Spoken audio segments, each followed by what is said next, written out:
June 21న Visakha సముద్ర తీరంలో తలపెట్టిన యోగా కార్యక్రమం గురించి సీఎం చంద్రబాబు మాట్లాడుతున్నారు. అలాగే చూద్దాం. ఈరోజు ఒక ప్రత్యేకమైన సందర్భంగా ప్రెస్ కాన్ఫరెన్స్ పెడుతున్నాను. ఆంధ్రప్రదేశ్ రాష్ట్రం చరిత్రలో ఒక నూతనమైన అధ్యాయానికి శ్రీకారం చుట్టారు.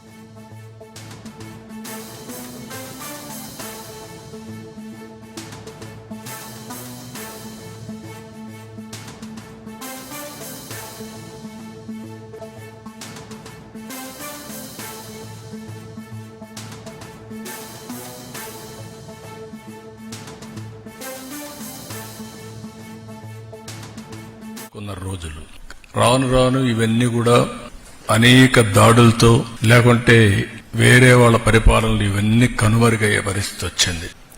అలాంటి ఒక్కొక్క దాన్ని మళ్లీ గుర్తింపు తేవడమే కాకుండా ప్రపంచానికి దీని విలువ చాటి చెప్పించి వాళ్లు కూడా అమలు చేసే విధంగా తీసుకొచ్చిన ఏకైక వ్యక్తి నరేంద్ర మోడీ గారు. ఈరోజు మనం చూస్తే ఇంటర్నేషనల్ డే ఆఫ్ యోగా 2014 డిసెంబర్లో యునైటెడ్ నేషన్ జనరల్ అసెంబ్లీ ఆమోదించి ప్రపంచం అంతా జరపాలని నిర్ణయం తీసుకునే పరిస్థితి తీసుకొచ్చారు. దాని ప్రాముఖ్యత చెప్పడం, అదే మాదిరిగా ఆ ప్రాముఖ్యత వాళ్ళు గుర్తించే విధంగా చేయడం, దానిపైన ఇదొక ఇంటర్నేషనల్ ఈవెంట్ కింద ఒకరోజు ప్రత్యేకంగా కేటాయించి ఈరోజు ఈ కార్యక్రమాన్ని చేసే పరిస్థితి 2025. అదే సమయంలో ఈ మంత్ లాంగ్ మనం చేసే కార్యక్రమాల ద్వారా ప్రతి ఒక్కరిలో చైతన్యం తీసుకురావడం,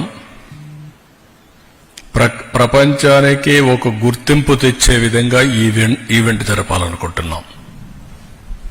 అనేక దేశాల్లో జరుగుతుంది, దేశంలో అనేక ప్రాంతాల్లో జరుగుతుంది.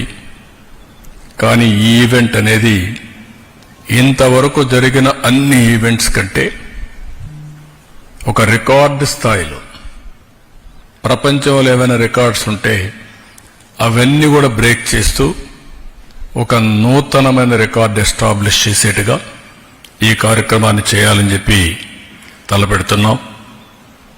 రాష్ట్రం మొత్తం ఈ నెల రోజుల్లో ప్రిపేర్ చేసి కనీసం 2 కోట్ల మంది తక్కువ కాకుండా ఆ రోజు యోగాలో 7 నుంచి 8 గంటలకు పార్టిసిపేట్ చేయాలనేది మా సంకల్పం. దానికోసం పనిచేస్తున్నాం. ఇంకొక పక్కన కనీసం 10 లక్షల మందికి పైన యోగా సర్టిఫికేట్స్ ఇవ్వాలని, కోర్సెస్ చేయాలని. ఇది ఆన్లైన్, ఆఫ్లైన్ 2 కూడా పెడుతున్నాం. ఆన్లైన్లో కూడా ఎప్పటికప్పుడు పెట్టడం, ఆఫ్లైన్లో కూడా దీన్ని ఫిజికల్గా కూడా ఎంతమంది గురువులు ఉంటే వాళ్ళందరినీ తయారు చేసి సెన్సిటైజ్ చేసి వారి ద్వారా దీన్ని చేయడం. 21వ తారీఖున విశాఖపట్నంలో 5 లక్షల మందితో,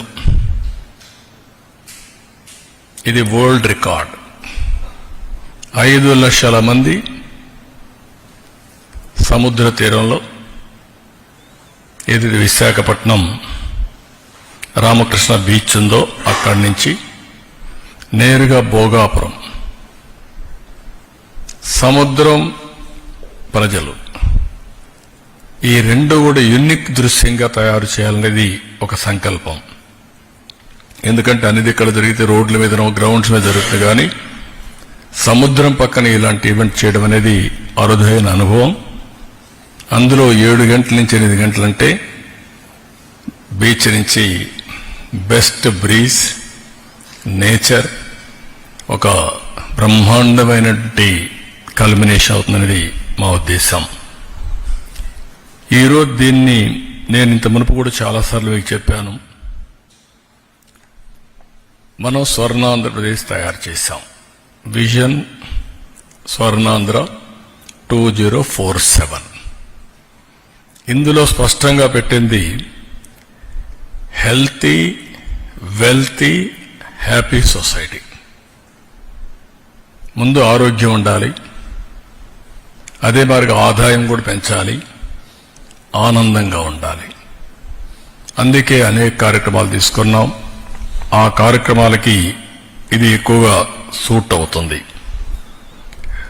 రెండోది కూడా చూస్తే యోగా అనేది ఒక పాజిటివ్ థింకింగ్ని అలవాటు చేస్తుంది. ఎప్పుడైతే పాజిటివ్ థింకింగ్కి వచ్చినప్పుడు హెల్త్ కానీ వెల్బీయింగ్ కానీ ఆటోమేటిక్గా బెనిఫిట్ అవుతాం. ప్రతిరోజు ప్రతి ఒక్క వ్యక్తి 1 గంట ప్రాణాయామం, ఆసనాలు, అదే సమయం మెడిటేషన్, ఈ 3 మనం ప్రాక్టీస్ చేసుకోగలిగితే ఇంకా టెన్షన్ లేదు, స్ట్రెస్ లేదు, కోపం లేదు. You enjoy the work. In between ఎవరికైనా స్ట్రెస్ అయితే 2 నిమిషాలు మెడిటేషన్, బ్రీతింగ్, ఈ 2 ఇవన్నీ కూడా సింపుల్ ఆసనాలే. It will give you so much of energy, inner energy. ప్రతి ఒక్కరిలో కూడా చాలా ఎనర్జీస్ ఉన్నాయి.